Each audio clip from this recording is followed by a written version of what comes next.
I would say morning. I mean, it is morning.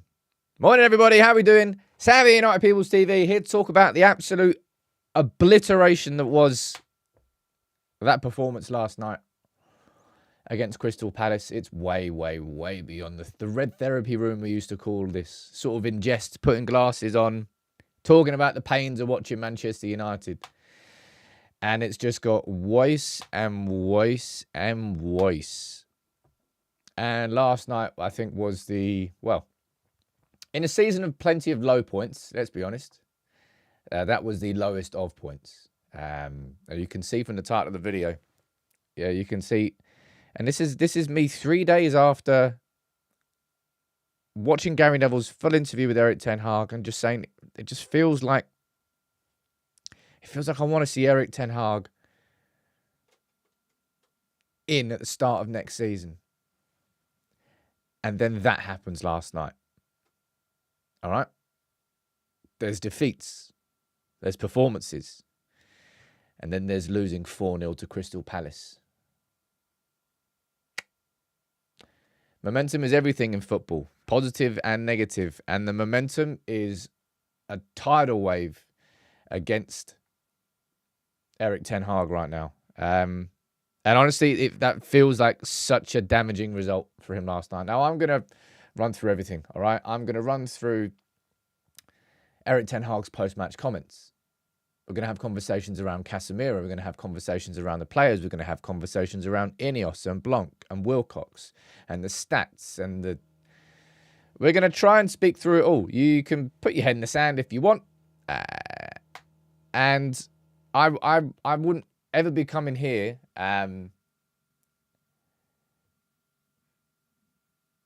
this isn't like a point scoring exercise, this show this morning. Oh, I was right, you were wrong, blah, or anything like that. Because I'll be honest, like, largely a lot of you have been proven right.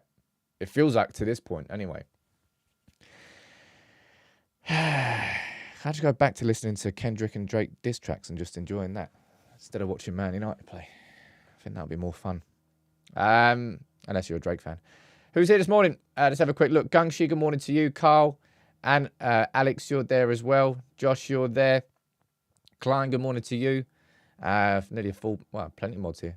Who else is here from the member game? We've got Hansi, Andrew, Damien, Josh, Miles, JC, Lyle, Aaron, and David. Good morning to all of you. And on Facebook, let's have a quick look.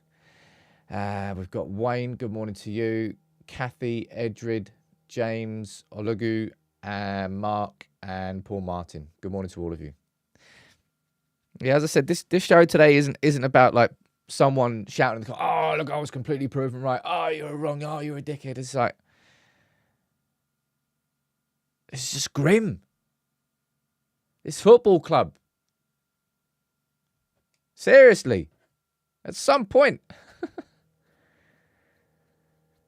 At some point, I can see, geez, man.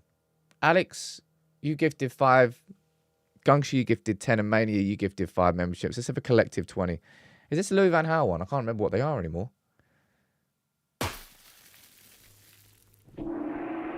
Every human being who is trapped with the hair, only with sex masochism, then it is allowed. I still think the Louis Van Gaal's the worst I've ever watched. Even though we are on... Let's get into the review, right? Even though we are on for the worst finish we've had in the Premier League, with Louis Van Gaal, it was devoid of emotion. What's it called when he... It's like Man United had a brain lobotomy. And we just sat there just like this. That's what watching United under Louis Van Gaal was. Just, have we had a shot yet? No. What's the score? 0-0. What's the score next week? 0-0. That's what it was watching United under Louis Van Gaal. This season under Erik ten Hag, we have had the extremes. we have had the extremes. We are talking the highest of highs. Well, not the highest of highs. We've had highs like Liverpool and other ones which I can't particularly remember right now. And we've had some lows. And hey, look, I'll get your comments in about Erik ten Hag. I think you all know what my position has been on Erik ten Hag for a long, long time. All right? I've never hid that. I've wanted him to succeed. Have I not overlooked, but have I glossed over issues that were obviously staring us in the face? Yeah, I have. And it all came to a head last night. It all came to a head with that game and with that performance against Crystal Palace. Now, of course, injuries dictated the team that we could play. And Erik ten Hag, in his interview with Gary Neville, sort of explained why his approach has never really wavered too much. He wants to be proactive because he says when the players return from injury, if I've then switched the style to more pragmatic and defensive, it's going to be more difficult for me to put those principles back in. But Erik, you won't be there to see the return as a consequence of not adapting. So it's kind of like biting your nose off to spite your face. Like that team there, that defense there, it needed screening. That defense has needed screening all season long. Just a body to stay there and not put a pin in that player's head. Give him a 20-yard circle and just say, just stay there. All right? I understand the concept. Yeah, John, you're saying, look, he did change at Anfield. We did change at Anfield and we went more compact. But I don't think Erik's going to be there to see the return of the players now. Honestly, that game there was damaging. Jean-Claude Blanc, our CEO, interim CEO until the summer, and Jason Wilcox, our technical director, both sitting there watching that game. I mean, INEOS have had a decision to make for a while, all right? Let's not pretend that, oh, look, I'm surprised at what we saw there against Crystal Palace. It's been going on all season. It's been progressively getting worse. We've stepped up in certain occasions and we've stopped the rot from setting in, but then we've slipped back into it and it's become sort of consuming. And the reason that there last night was the low point for me was the totality of it. Honestly, I know not everyone's going to agree with me on this one. Under different managers, I think it's been quite easy to see that players have just down tools. Honestly, I just don't think these players know what they're doing under Erik ten Hag. There's plenty of them that I don't want at this club next season. It just feels like they got no idea what's going on. Do I go forward? Do I go back? Do I stay?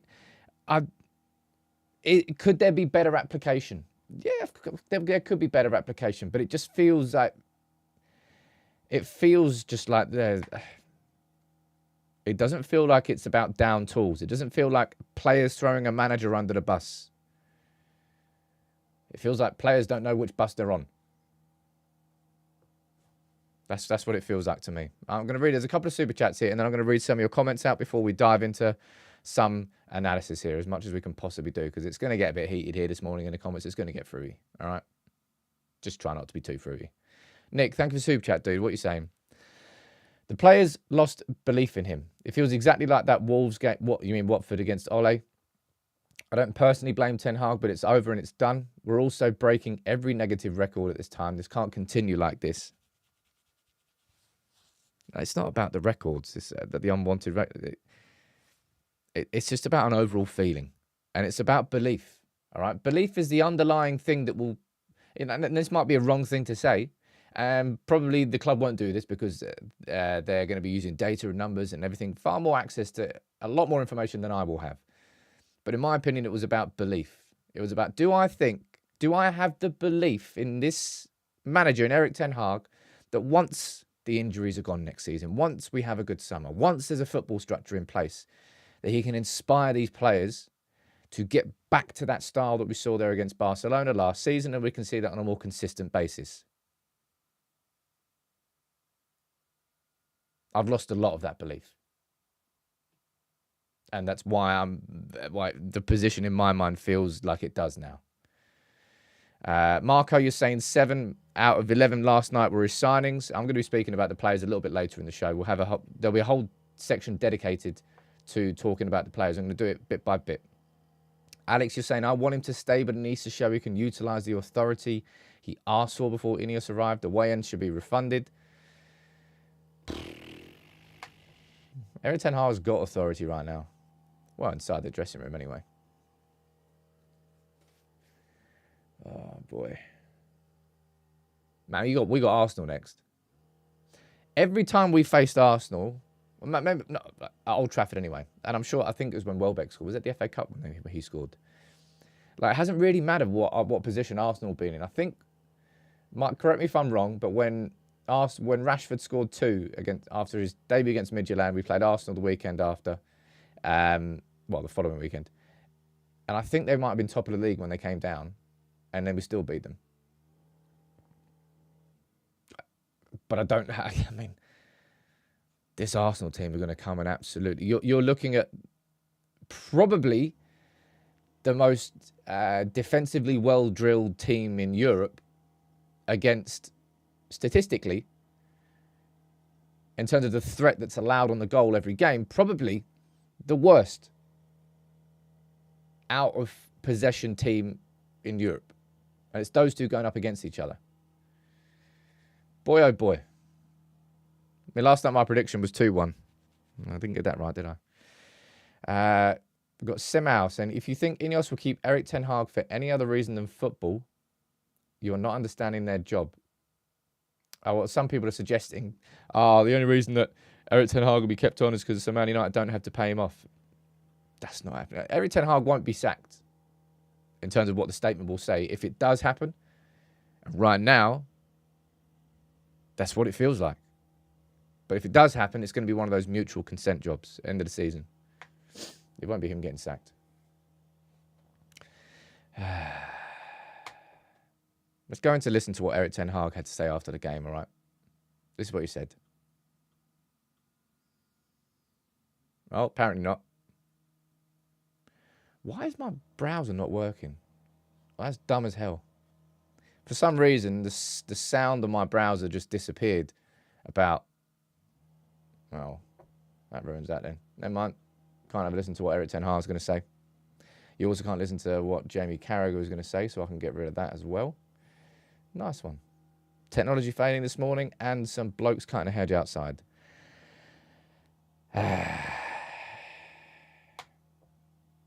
What do you think INEOS are thinking? Looking at this. Now, statistically, all the records are being broken for the wrong reasons. Right. We are on course. We are probably likely to finish 8th now. All right. We are likely to finish 8th. It is going to be our worst finish in the Premier League. We are looking likely that European football won't exist at Old Trafford next season. No Champions League, no Europa League, no Conference League. What are INEOS thinking? Because they've been doing a ton of work behind the scenes. And a ton more is still needed. Jason Wilcox is there. Jean-Claude Blanc is there as the interim CEO.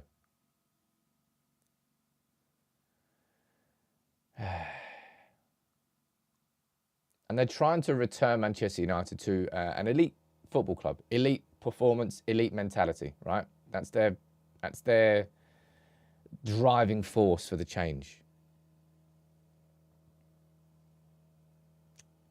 And they're watching Man United get annihilated 4-0 against Crystal Palace. A manager will never be sacked or given a new contract off the back of one individual performance. It's about an overall feeling. And as I said, to me, it comes down to that belief. Like, how much... Because I've got no doubt that behind the scenes, Erik ten Hag has sat down with Jason Wilcox, with Jim Ratcliffe, with Dave Brailsford, and probably Jean-Claude Blanc now as well. And speaks very well. Explains the problems. He explains what he wants Manchester United to be. That proactive approach, playing out from the back, exciting, attacking, flair football going forward at pace. And I'm sure INEOS kind of probably nod their head. I think a lot of those points are going to be part of the game model that INEOS want.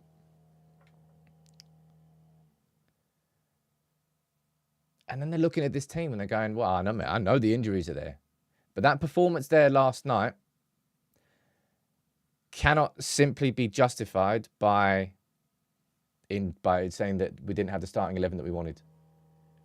And that's my opinion on it. And you can disagree with that, and that's completely fair. But I think it would be foolish to just say it's all justified by the fact that we've got injuries. It was more than that. It was worse than that last night. There's a couple of super chats here. I'll read some comments out, then I'll read some super chats. Sam Manny saying, INEOS know that our next 3 games are not going to be any better. We've got Arsenal on Sunday. I think midweek we've got Newcastle, again at home. And then we've got Brighton away to end the season. The last 3 games. And yeah, it's looking like an 8th finish is probably likely, if anything. Richard, it's going to be a lot more painful before he gets better. It's just been... how many times have we heard that? How many times have we heard that? Jordan, you're saying, I'm done with him, but so bad. Kick the players out. I'm going to be speaking about the players later. Don't worry about that.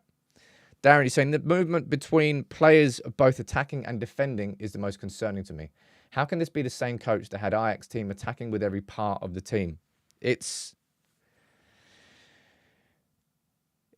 still feels like a lot of these players have got like a confused identity. Like they're sort of getting torn between 2 things, and they can't fully commit to one, and they don't know whether. Erik ten Hag's tactics are complicated. All right, it's not a simple 4-4-2 in and out of possession, move forward, up and down the pitch together, side to side together. Simple. It's about positional rotation. It's about sometimes the centre back might be the right winger, and sometimes the central midfielder might be at left back. And when that happens on the pitch out of possession, the other players have to be aware of it and to then drop into those spaces and positional rotation. It makes you more fluid as a team, makes you harder to defend against as a team, because then if you get man marked, people are like, well, do I go a step forward? The principles and the logic make sense, but the execution at Manchester United is so bad that it's made us like the worst team in the league out of possession. Statistically, it's bad. Steve, you're saying you got kicked off Discord last night because I had a different opinion. Censorship is not how to build a community. Well, that's got nothing to do with me. That'll be down to the Discord mods. And in the Discord, just like in here, the conversation can get fruity. And I always ask every mod, don't just remove somebody because it's an opinion you disagree with, but if it gets towards anything to abuse or anything personal, then you absolutely can expect to be removed. And some people... Well, that's not down to me. That's down to the mods to try and help this community. Because if everyone's on edge, man. Of course everyone's on edge. We've got our arse handed to us. And not for the first time this season. Akash is saying, Man United fans should be under no illusions how much damage has been done to the club over the last decade on every level. This is going to be a long and painful transition, but I'd like to keep Ten Hag for 1 more year. It's... Do INEOS, now that's what I mean, it comes down to that belief. Do INEOS believe that if they give Erik ten Hag the opportunity next season and they invest, it won't be investing into players that he asked for, right? It won't be Ten Hag saying, I want to sign Anthony or do this or do that. They'll be choosing who comes in, but do they have belief that he is the right man to be in charge of the tools that they are going to invest? Because they're going to invest. And it's whether or not they trust him. Trust, belief, I don't know what words you want to put it down to. V33, you're saying, I'd rather leave Erik ten Hag now than tarnish his reputation with this undeserving team. We deserve a Steve Bruce or a Sam Allardyce or a Lampard. Oh, Jesus Christ. I saw somebody say last night, I'd rather have Lampard in charge. I'm like, oh, mate, you're just an attention seeker. And you have successfully seeked my attention. Man, Nuruddin, even on today of days, I wish Man United were as consistent as this community is. We've been in a far better place. Nuruddin's in here gifting 50 memberships, man. And can I just encourage all of you, and I think I say this quite a lot, I probably haven't said this often enough recently, please come into the Discord. I think me typing that in shares the link. Please come into the Discord. Come and have a conversation. Sometimes it might get heated, but we're all United fans at the end of the day. We all want United to be back at the top, winning the pots, which is not something the Glazers did. And that's why still we are in this position. That's still...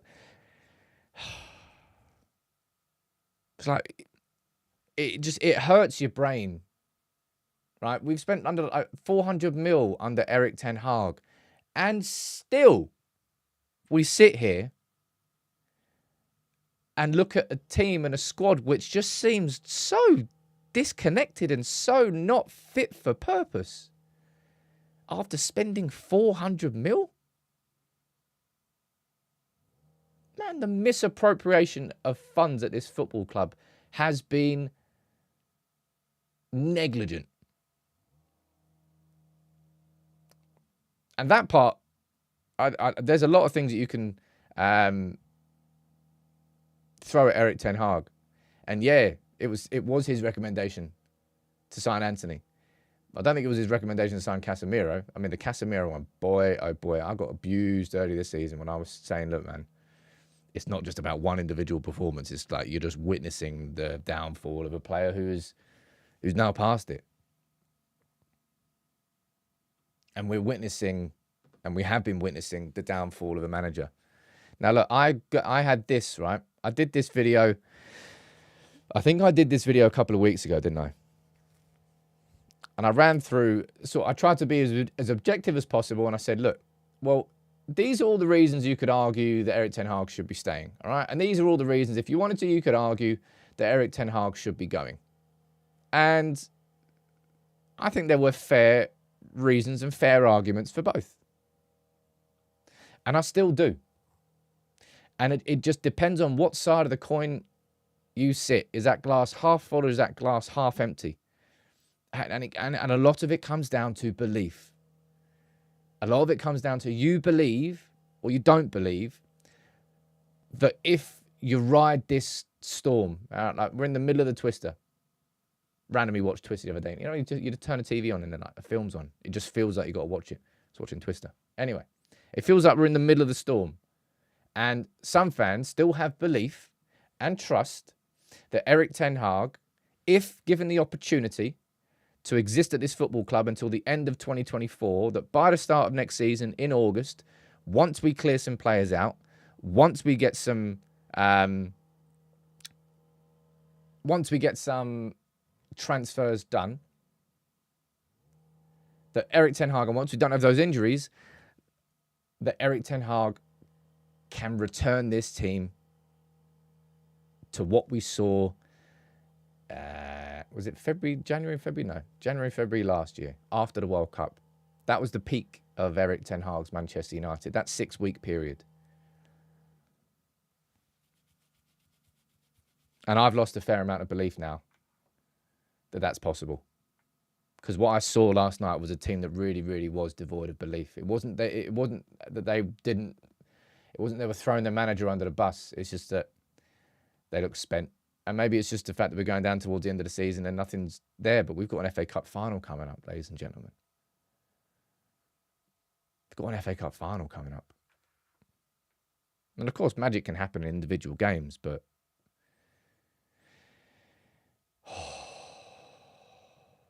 it's tough. It's tough watching this. It really, really is. There's a couple of super chats. Let me read these out. Nick, sorry, I did miss your super chat, dude. Sorry, my bad. You're saying, what's really baffling me is the drop-off from last season defensively. Get the injuries, but going from having the most clean sheets to breaking every negative record in one season is just weird. Remember, Nick, that comparing last season to this season, Manchester United had two different approaches.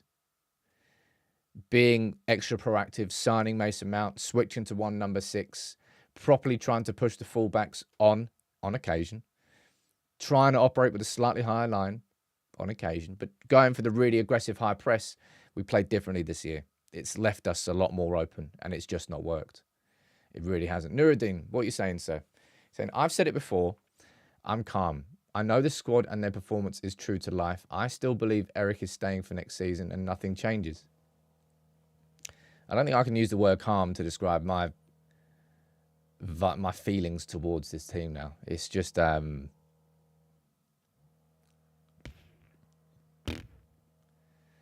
it's like, how you think how low can he get made? It could easily get lower, man. We've got a game against Arsenal where we're definitely not favourites. We play a resurgent Newcastle, who really are banging in the goals right now, and then we play Brighton away. And I know Brighton are not having a good season, but have we lost both last 2 times we went to Brighton? I think so. I can't remember. Abhinav, you saying 21-22 season, we followed up a 60-game season with international tournament, followed by a 58-point season where we were physically unfit. This repeats until fitness improves at this club. Well, I showed you yesterday on the live show. I said the injuries that have existed at this football club every single season. I know that they're probably the worst that they have been. It feels like it anyway. But it's not an Erik Ten Hag problem. It's a Manchester United problem.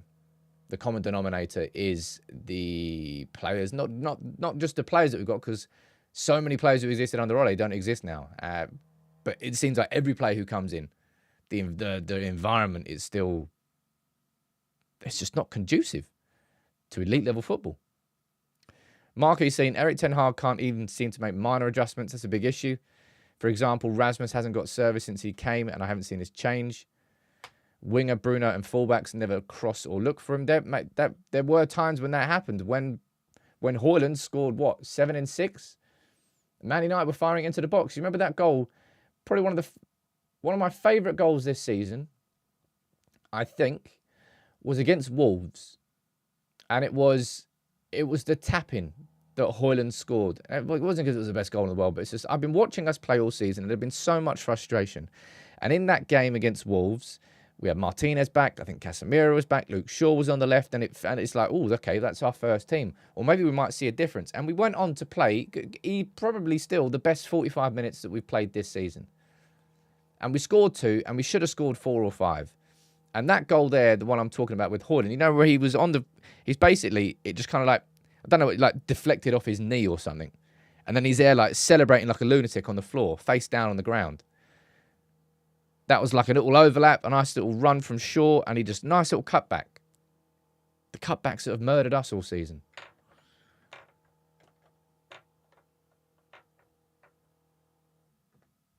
It's bad, man. It's really bad. And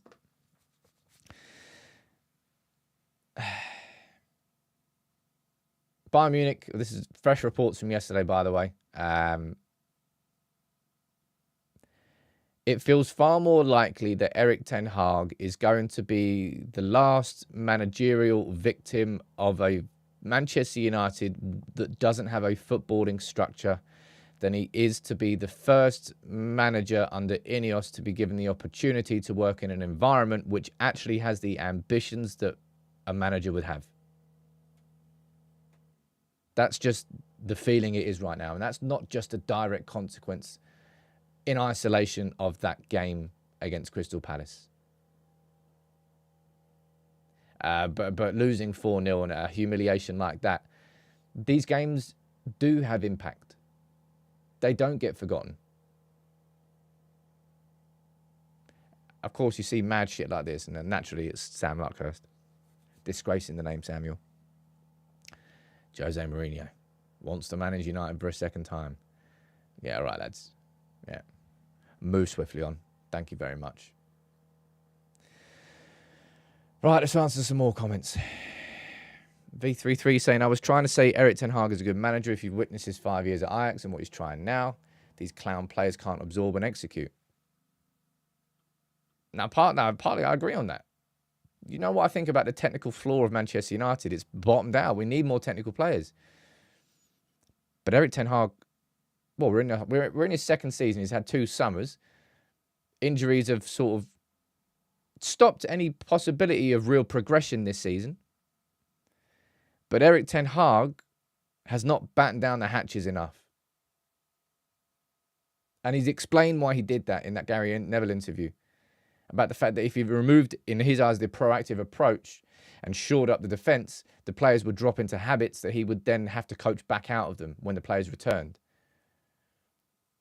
But it's gotten so bad that he's not given himself the ability to be at the club for when they return, because the decision is going to be made for him. And that's what that game was last night. Like Carragher speaking after the game, saying that this is one of the most poorly coached teams in the Premier League. And this was the graph before that game. All right. Arsenal there flying high. So this graph here shows you the shots faced. So the higher up this, let's go there. Let's close that. So look, the higher up this axis you are. No, sorry, the lower. My bad. Got that the wrong way around. But the shots faced, right? The lower down they go, the more shots you face in a game. XG against. The closer you are to this point here, that's the single worst point you could be on this entire graph. And you can see where Arsenal are.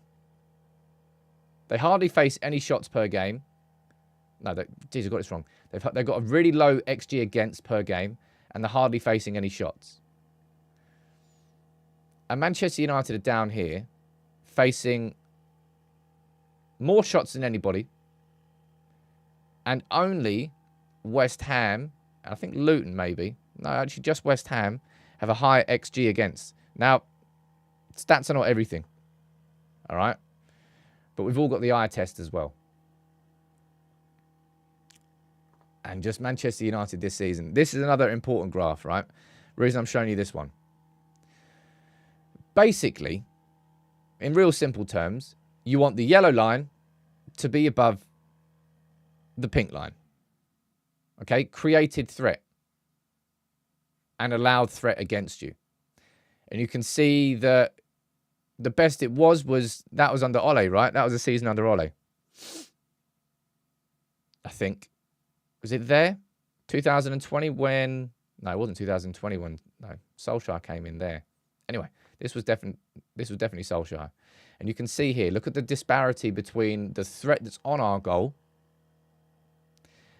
and the threat that we have as a team. The gap, the disparity between those two, right? That gap there is as big as it's ever been. Since there, but it was in the opposite direction. We had that much more created threat compared to the threat that was against us. It's completely flipped. That's the threat we're creating. That's the threat we're facing.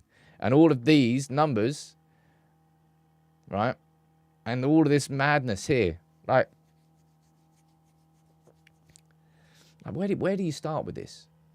This is for the Elise goal, right? Like, where are you supposed to start with the analysis of this? How are you taking that into Carrington this morning and pulling up on a screen and having a conversation?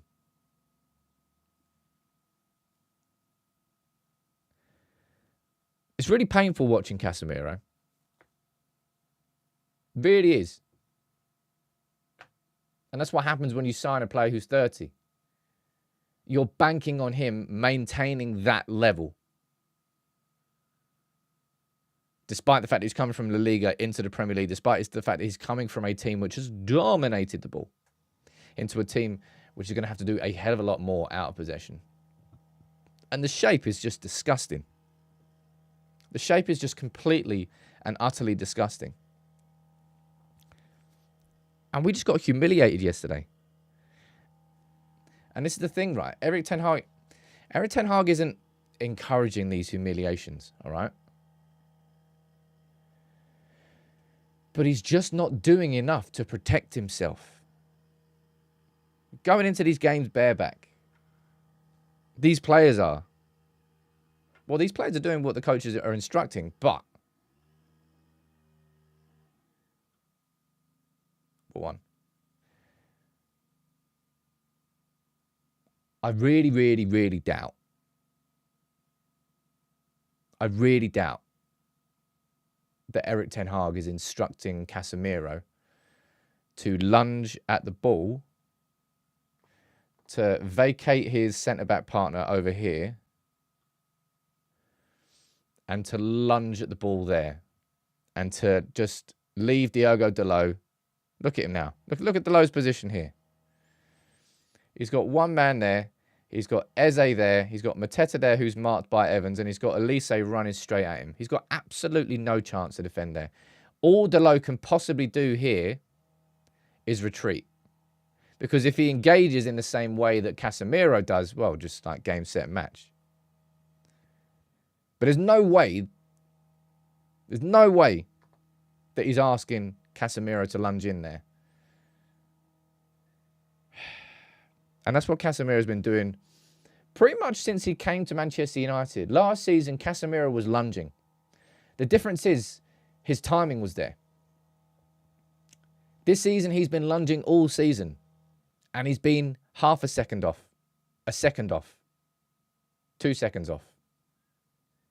He's just been abysmal.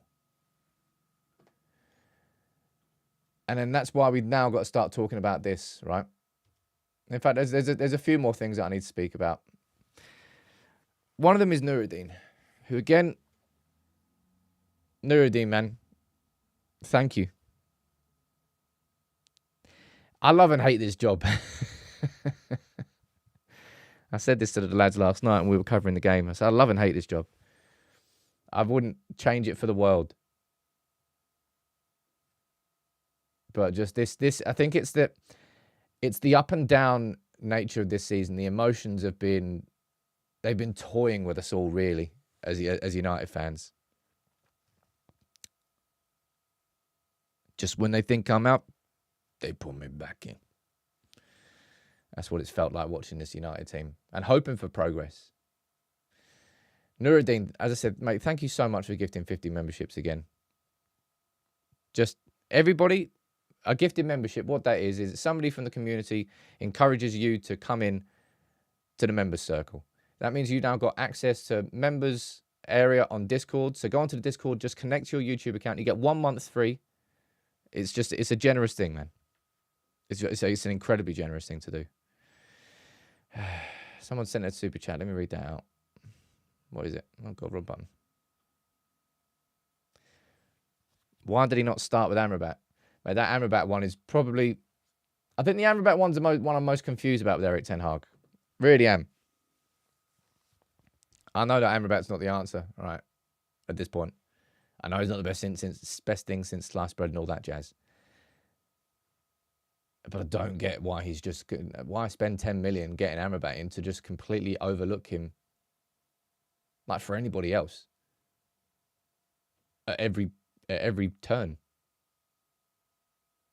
Jim Jones, you're saying, look, Casemiro's lost a yard of pace and has zero tactical awareness.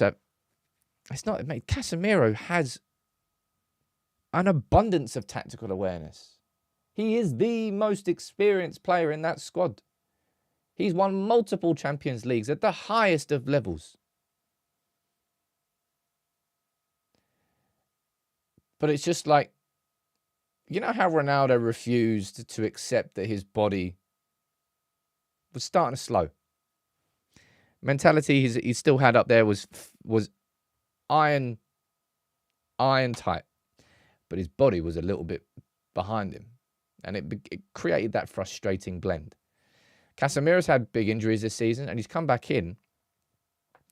And it's just like he's refusing to accept that he just has to slow it down a little bit.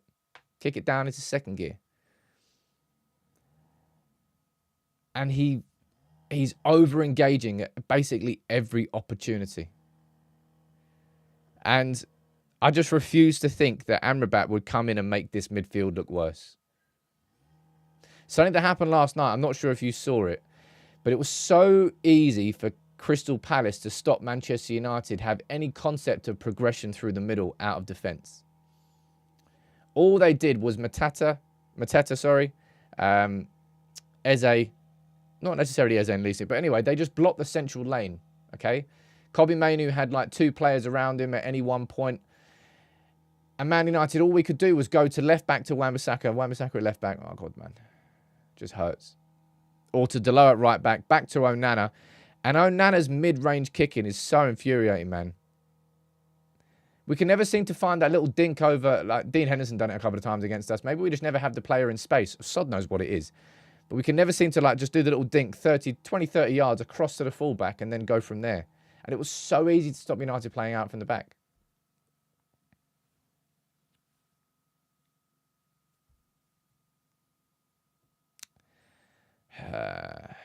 Q saying, are we not tired of firing managers? You're damn right I am. The thing is, this time, we're not just having a conversation about firing a manager. We are having a conversation about something new, something different at this club. And it is. And my belief that United will improve from here on in is not just blind faith. It will happen. INEOS will be making all these decisions. It's just whether or not the INEOS... That's what I mean.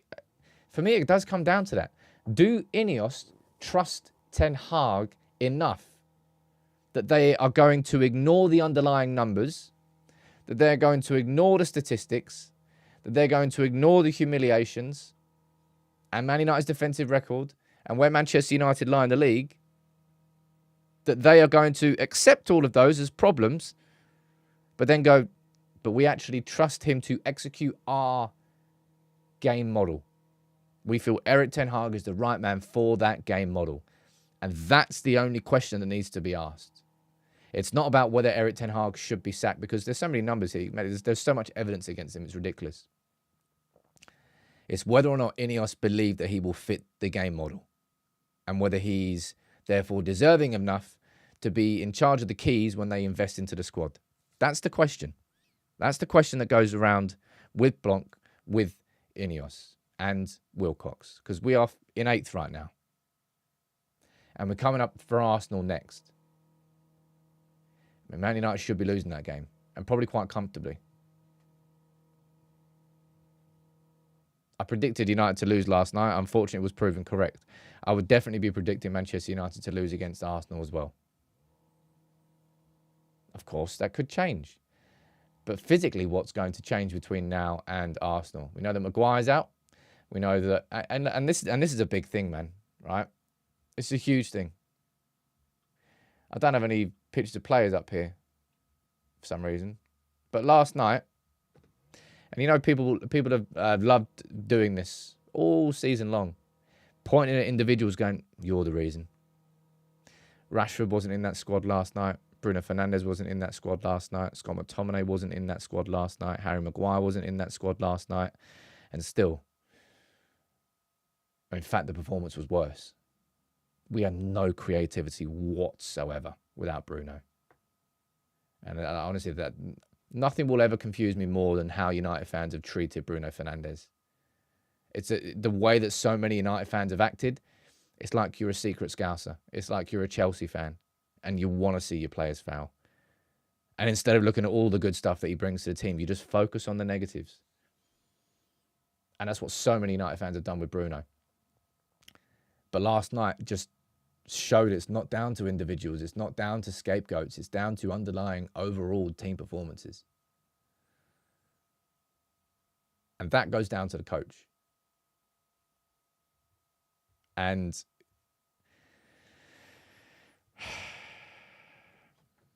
I've maintained from January, I said there's only one person who can make sure that Erik Ten Hag has got a job next season at Manchester United. There's only one person who can definitely get himself sacked. And I just said it there. But it's been down to Erik Ten Hag. He decided that he wanted to continue the proactive approach because he felt it was more important to maybe lose some games but keep the principles going. But I think the issue now is that these Manchester United players are losing belief. It's not that they're downing tools, because I don't think they're downing tools in ways that we've seen under different managers. I really don't. But I just don't think that I just don't think these players have got that much belief anymore that, you know, when the players are returning, that these principles will just slot in and it will go boom, light bulb on. It feels like the players are losing belief in that.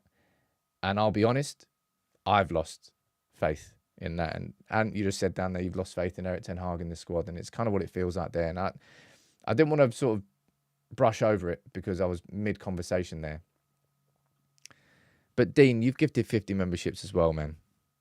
I'm bringing Erik out. Let's have a little pause from Erik. With Erik, give me some wise words, man. And let me forget about the football for a little while. 10 seconds. When the seagulls follow the trawler, it's because they think sardines will be thrown into the sea. Thank you. Nah, I'll bring Erik back. Isn't he doing like, I swear he's like a singer now. He's doing some mad stuff. You know, I would say now, I want to come on to the talking about the players. All right. Laurie Whitwell after the game last night saying one important thing, and it was just incredible. Oh, you can't even, stupid. Why has my browser not got sound? Probably have to close it and open it again. Anyway, there's no point there because you can't hear it. United fans were nuts last night. Absolutely nuts. 4-0 down. Everyone's saying it's such a horrible away trip for United fans as well. Down in the south of London. No train. You can't get back up to Euston enough in time after the game, so you have to get coaches. So they got in at like 4 or 5 in the morning. Nuts. Absolutely nuts. Incredible support from United fans. Nuruddin, you're saying if they've lost belief, then they're welcome to find it elsewhere. The system is irrelevant if you have no one to play it well. I suppose it comes down to like chicken or the egg now, really, and the arguments around it. I said with such confidence before Erik ten Hag came in about what his style was and the approach. And I never realised how flexible Ten Hag's style and tactics were according to the players that he has at his disposal. Which is why he then switched to being a more transitional approach for his second season, making Manchester United the best transitional team in the world. That was the premise for Manchester United this season. That was Erik ten Hag's aim. Now, injuries have made that impossible. And then we look at this.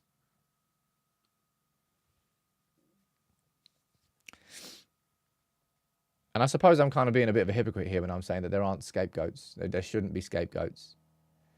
But this isn't a scapegoat of Casemiro based on what I saw last night. It's like, I know that so many of you will fairly understand this, that so many of you will hold up the Antony transfer as this is the biggest failure that Erik ten Hag has caused in terms of transfers. I would argue that the Casemiro signing is like the biggest, I would argue it's easily the biggest failure. Because Antony was a player when we signed him, right? How old was he? 23, 24? Can't remember. Now, we got it catastrophically wrong. We overpaid. But if it worked out, and it didn't, okay, this is hindsight saying that. Maybe a lot of you would have said it before it as well. But if it worked out, then,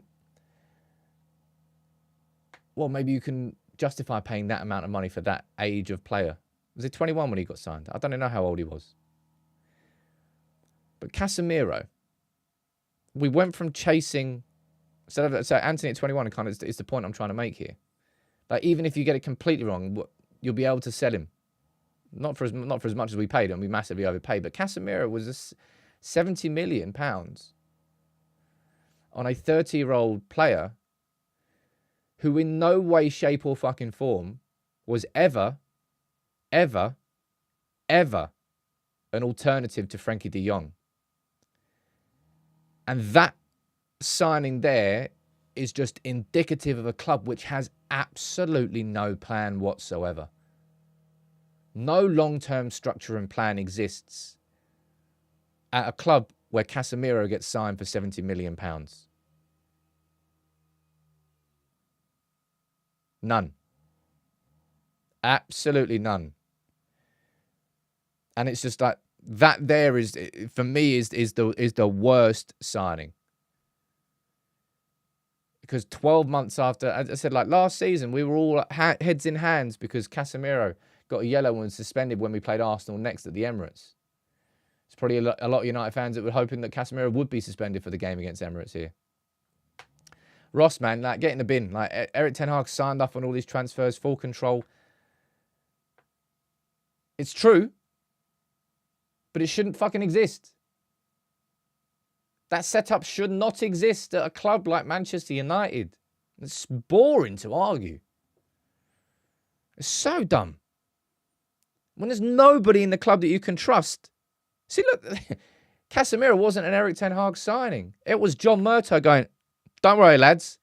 I've got it in the bag. I've got it in the bag. Casemiro.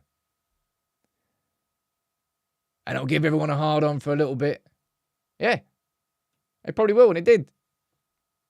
Then a year later, we're down in the same situation where, despite spending 70 million on a position and a player 12, 18 months ago, we're now going to have to replace him again.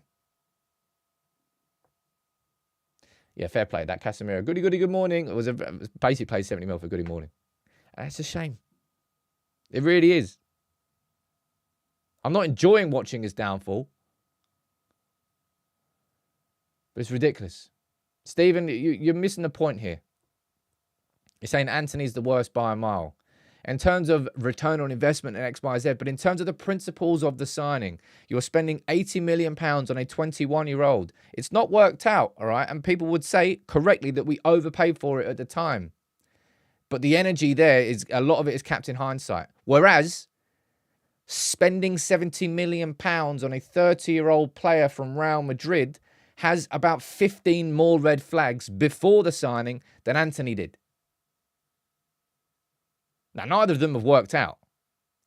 But in terms of a long-term strategy, Antony is just a miss. Casemiro is not part of any sort of long-term strategy. It's just mental.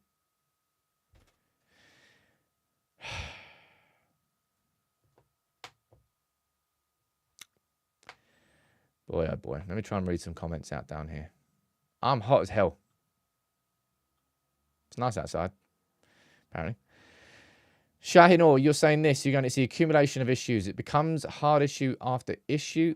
The beginning of the season wrote off the season. Pre-season management screwed us. We could have made this season a lot easier for ourselves. It wouldn't have been a season of progress, right? But we could have made the season a lot easier for ourselves with a slightly different approach.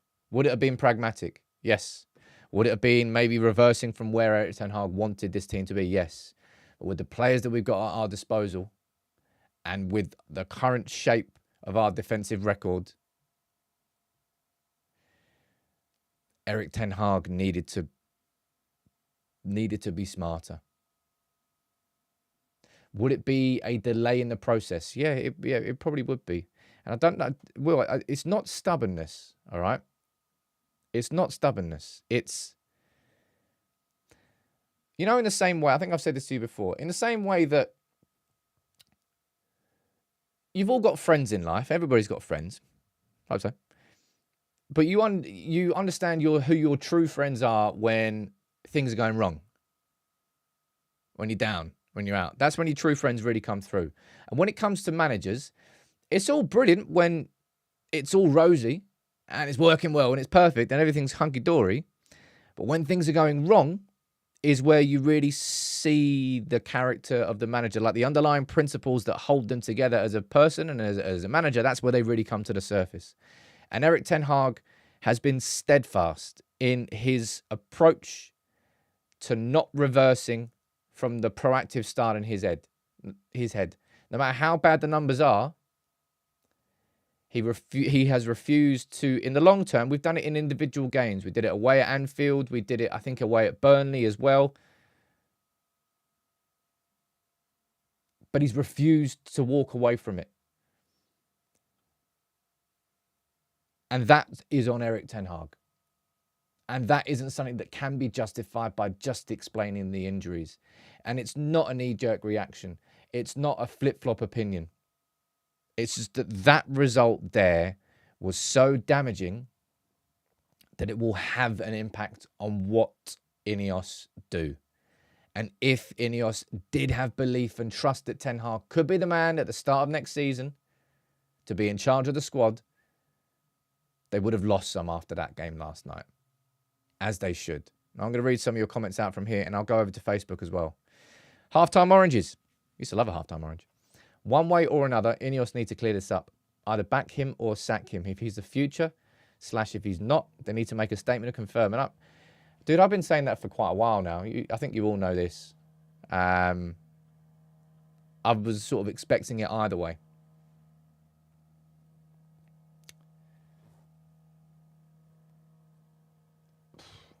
Feels like they probably would have done it by now, if we were going to see it. Might be wrong in that. I might be wrong.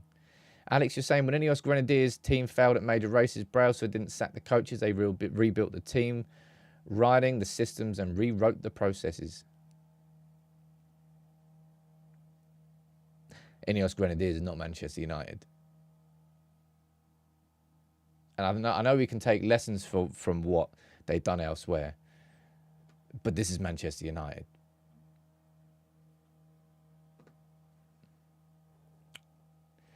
Ben, you're saying the decision will be made after the FA Cup final.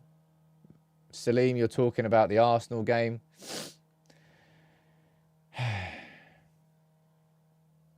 It kind of feels like we're heading towards like a Louis van Gaal V2. And in that sense, I hope Erik Ten Hag can win it, but it really feels like the FA Cup's going to be his last game. There's people I've seen arguing, saying, "Oh, just get rid of him now, get in an interim, just do something else, and then at least have the chance of winning the FA Cup final."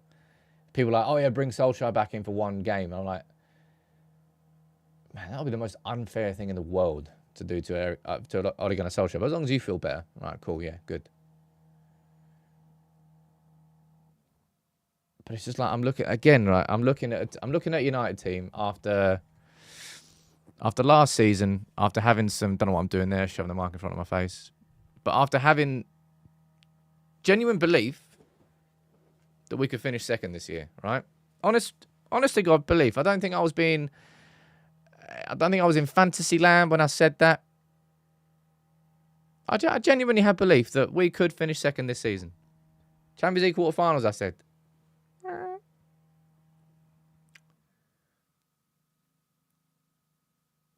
And now I'm sitting here looking at this squad going, man, there are not many of you that I would trust. You know who I really feel for right now as well? In particular, I'd love to take Mainu, Garnacho and Højlund away from this squad to protect them. Because I think it's going to have some damaging effects.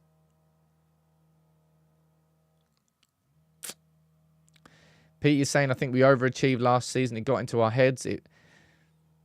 Last season, we saw like a blueprint. It wasn't about one game. It was about a blueprint. We saw the beginnings of the blueprint. And we all bought into it.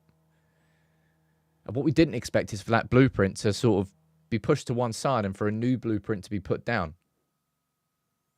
Which is what's happened. Because the style from last season is not the style from this season. We saw the framework of an Erik Ten Hag Ajax team last season at United. We saw that we wanted to play out from the back with the ball, but we didn't have a goalkeeper that we felt was capable of doing it. And then the whole De Gea and Kane and anything situation happened. We think, okay, well, that's better. He'll come in and do that. But then we haven't played out from the back at all. Onana's form at the start of the season was horrendous. You know what is crazy? And this will make you go, huh? Right? These numbers are completely true. Man United defensively conceding more shots on our goal, more expected goals per game than any other team. Yet Chelsea have conceded more goals than us. Newcastle have conceded more goals than us. And Spurs have conceded more goals than us. And prior to last night, Aston Villa had also conceded more goals than us this season. That tells you one of two things. Number one, that the chances that we are actually giving up aren't as big as it might seem. And also, number two, Onana deserves some credit. I think it's probably a bit of both. But we did not sign Onana to play in a team that was going to get battered every single game. And that I think is what it is. I think I've just kind of summed up where the ultimate frustration lies for me. Last season, I bought into that blueprint of where I thought this team was going. And Erik ten Hag pivoted away from it and signed Mason Mount and went for the aggressive 2 number 8s approach. He wanted to make this team proactive. And that probably would have worked in the Eredivisie, because you're going to have a team that's significantly better than most teams, but it didn't work in the Premier League. And it got pretty much picked apart straight away. And we've never really truly gone back to what we saw last season. Last season, we played a 4-2-3-1. We had 2 midfielders, and we had partnership working there. There were a lot of problems that we needed to fix, but the blueprint was there. It's just this season, the blueprint's gone completely, man. It's gone completely. Dean, what are you saying? You're saying, would you give Ole another chance? We played some of our best football post-Fergie with Ole. Dean, truth be told, and I think I'm pretty consistent in this message, is don't go back to your ex. I don't think that's the same reason I don't want Sancho back at the club, or I don't want anybody. Same reason I didn't want Ronaldo back at the club. Well, that was just Ronaldo and Casemiro, like the 2 red flag signings of a club that don't have actually got any sort of long-term strategy. But no, I wouldn't go there. I would move forward. I would look forward. I would look ahead. And I think United will just be looking ahead. And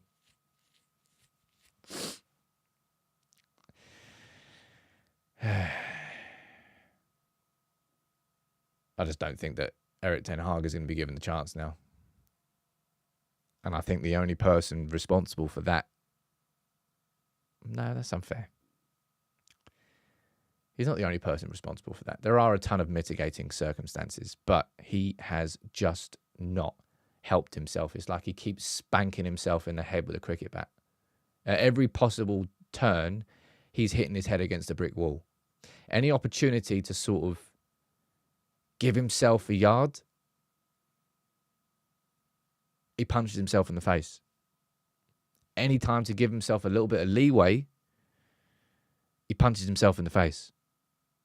And that sort of like self-harm is kind of how this team plays. It's just in terms of we are the architects of our own problems. Oh, dearie me. Richard, of course, yeah, Ten Hag didn't reckon on Casemiro's form declining so drastically, but it's almost like we signed another player in Amrabat who could have played in that position. And a big problem when it comes to that position is that we switched to the 1 holding midfielder. We switched from a 4-2-3-1 to a 4-3-3 with 2 aggressive number 8s. And we saw from game 1 against Wolves that that's not really going to work in the Premier League.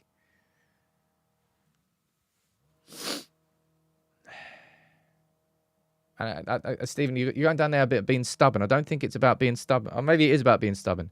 He believes in his approach so much that he's willing to overlook all these numbers and to overlook everything.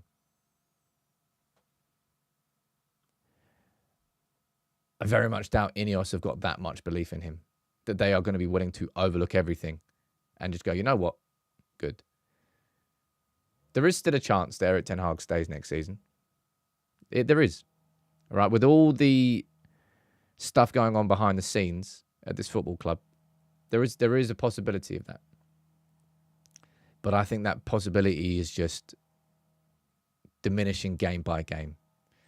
And with the 4 games that we've got left, Arsenal, it could well be the Arsenal game that does it, I suppose. It could be the Arsenal game. A game where one team is going for the Premier League title and Man United fans are all going there just praying to not get pumped. People talking about Evans last night, reports suggesting that Evans played despite the fact that the medical staff said he wasn't fit. I don't know. That's just all speculation right now. And by the way, that's just added. Well, I suppose he's got a release clause anyway, but man, it was good. It wasn't good to watch Elise last night, but you can just see how good he is. You can see why the hype is there, and you can understand why the injuries to his hamstrings are worries, but unbelievable footballer. I'm going to read a few more of your comments out down here before I wrap this up and then go get drunk. I won't get drunk. I'm only joking. I still don't think Arsenal win at Old Trafford, says Dudley. As I said, like, we've always had Arsenal's number, but it feels bad, man. And it does feel like it can get worse. Dudley saying Ollie was above average. I'll just read two of your comments out down there. We can't keep sacking managers. It's insanity, Richard. It's not as simple as just shouting that anymore. It's not as simple as just shouting about injuries. It's not as simple as just saying sack the manager, we'll get rid of the problems. Truth be told, honestly, there's probably not one person in this comments section here with me today that's wrong. I think all of you have got your justified opinions, grievances, or concerns either way about Ten Hag in or Ten Hag out. And it's something that I've always maintained. It's not as simple as that. It never has been. The problems at our club will not disappear if Erik Ten Hag goes. The problems in our club will not disappear if Erik Ten Hag stays. And yet again, we're going into a summer where a rebuild needs to start. And I'm bored of having that cycle. And the rebuild will have to start whether we get a new manager in or whether Erik Ten Hag comes in. Next season's a rebuild either way. Because what's happened this season is everything that has happened, everything that happened the season before that was progress has been eroded. Completely eroded. Look, thank you all for tuning in and having a conversation. Not easy, these conversations. To Nuruddin, who gifted 100 memberships, man. I'm just leaving the link to the Discord here one more time. Please all come in. Honestly, just please come in. All right? I'll be back at lunchtime today. I'm going to probably try and sum this all up in a little short video for 8 minutes. Because remember, not everybody can join in these live shows. That's why those shorter ones exist.